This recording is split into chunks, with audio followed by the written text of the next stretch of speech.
उसको बसाइमा यसो थोरै प्राकृतिक र सवारतिर डुल्ने क्रममा यो खोला किनारमा भेटिएको यो अर्गानिक जलुकासँग म उपस्थित भइसकेको छु। प्राकृतिक आहार खोला किनारमा आफै व्यवहारिसे परेर उत्पन्न भएको, कुनै केमिकल र विषादी युक्त नभएको, प्रकृतिले प्राकृतिक वरदान दिएर मानव स्वास्थ्यलाई उत्पादन गरिदिनु भएको यो कालो जलुकासँग आज म उपस्थित भइसकेको छु। तपाईहरुलाई कस्तो लाग्छ?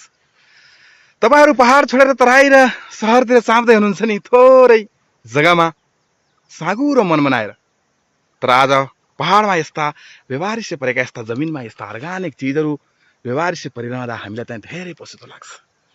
यी खाने तपाईका ती दाँतका लहरहरू, यी टिप्ने तपाईका ती हातहरू अहिले बजारको चाहिँ अलिसान महल जस्तो बिल्डिङमा मोबाइल चलाउँदै सुतिरहेका छन् खाटमा, तर हामी पहाडका किसान चाहिँ सधैँ सदाबार यस्ता अर्गानिक चिजबाट दिनको सुरु र अन्त्य गर्नका लागि प्राकृतिक रेसबारीमा आज के खानी भोलि के खानी भनेर निशुल्क रूपमा प्रकृतिले उपलब्ध गराइदिनु भएका यस्ता अर्गानिक सागसब्जी र फलफुलहरूबाट दिनको सुरु र अन्त्य गर्दछौँ।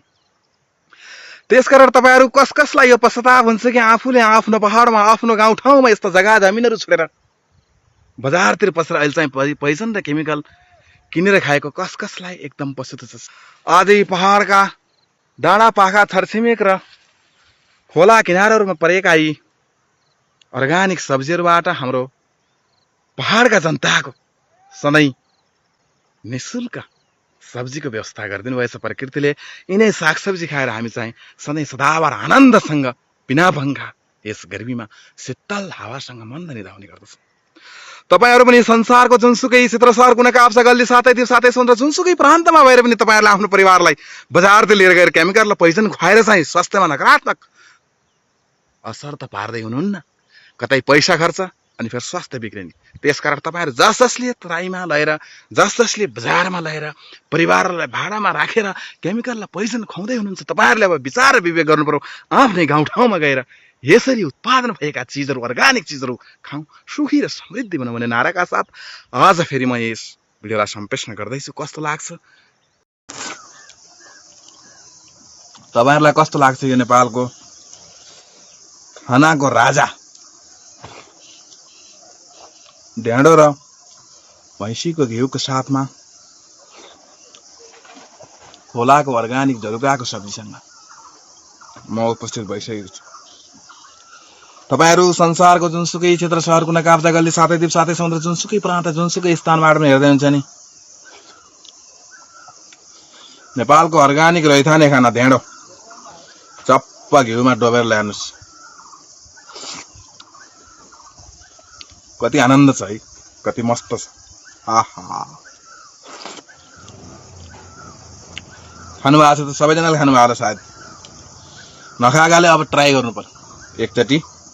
यसरी यो साजी घिउमा चम्म ढेँडो डुबाएर खानु पर्यो। कस्तो लाग्छ तिमी?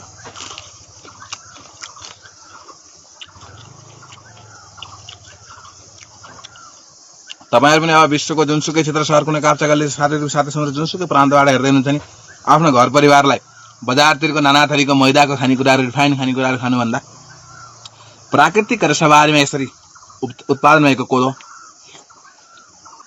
फापर गाउँको ढेँडो खाउँ, सुखी र समृद्धि बनाउने नाराका साथ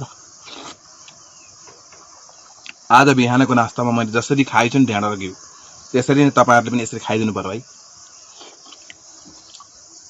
भन्ने नाराका साथ आज फेरि मैले यो भिडियोलाई सम्प्रेषण गर्दैछु। कस्तो लाग्छ